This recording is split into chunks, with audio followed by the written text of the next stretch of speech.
Hey everybody, thanks for tuning in again to From My Porch. This is part 2 of poetry, and I shared with you in my first post that I had just written a poem, and now I'm finally going to share the first poem I wrote this week. I've written other poems, but it's called The Gate, and I'll give you a background on it. Our son Corey and his wife Sarah and our beautiful little granddaughter Bryn, who's 16 months old, spent this past month with us, and it was a wonderful time. They just bought a new house and they've been painting it, working on it, and they've now moved up to their new house in the Shannock.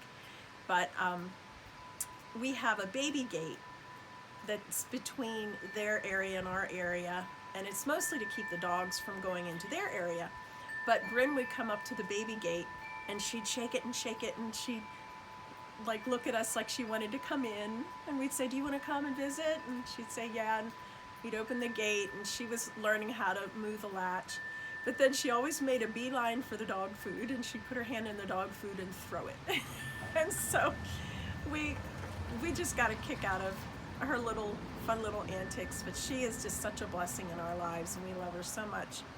But I wrote a poem because I miss her very much. I miss all three of them. And I wrote a poem called The Gate. This does not rhyme. It's just like a free poem. The gate is now open. It's no longer shut. Small hands once rattled the bars, now just a memory of sound. The gate stood between short and tall, barks and squeals of delight. Do you want to visit? Her head nods yes. Those hands reached up to slide open the latch. The feet stepped over the threshold, sneaking to the bowl. The small hands threw the food as mischief shone on her face. That's my poem, The Gate. And I will post it here with the video. Now I want to tell you a little bit more about my old friend Linda Lambert. She's an old dear family friend of ours, and she's a fabulous artist and fabulous writer and poet. And she's having her haiku challenge today on her River Road website, and I will note that also in the video.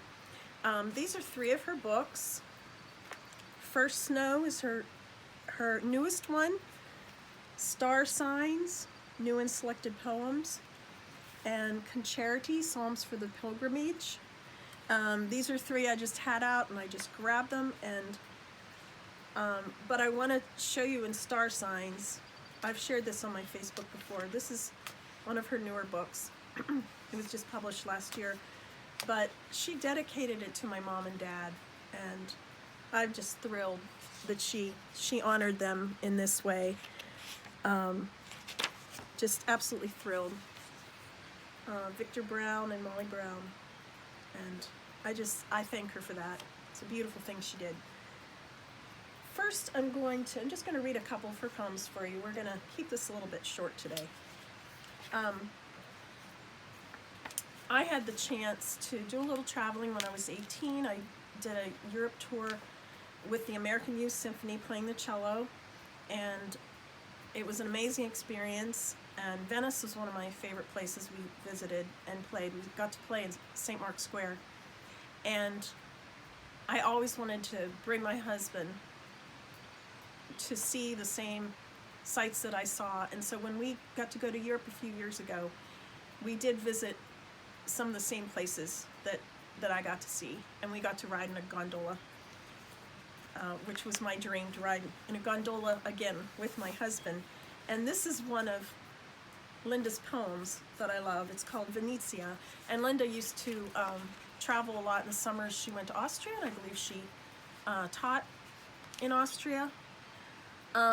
Venezia, 7 a.m. I hear deep bell sounds from the Renaissance Tower. Morning announcements arrive in waves. Embrace me low, surround me deep. A duet begins to shape this early light, mingled with lapping, pushing, surging waves in the lagoon. Polished black boats are tied to terracotta stone piers, covered by slippery gray mists. An unrelenting shrill voice, somewhere out of view, soars over aqua-cleansing waters. 4 Chinese women pause, form a circle, their heads lean back, mouths open wide as they laugh at fat pigeons taking staccato strides. Lots of pigeons in St. Mark's Square.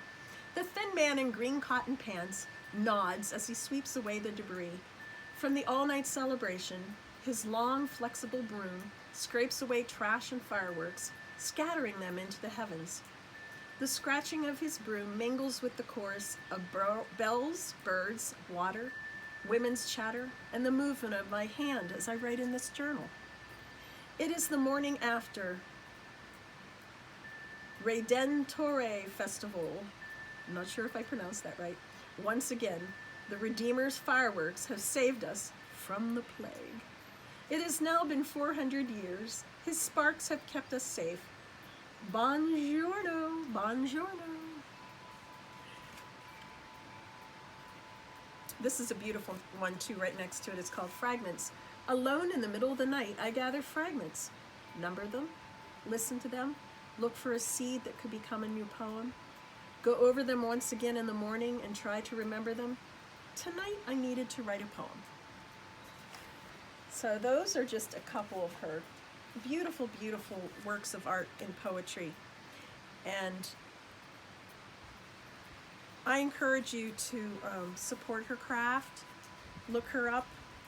I actually gave star signs.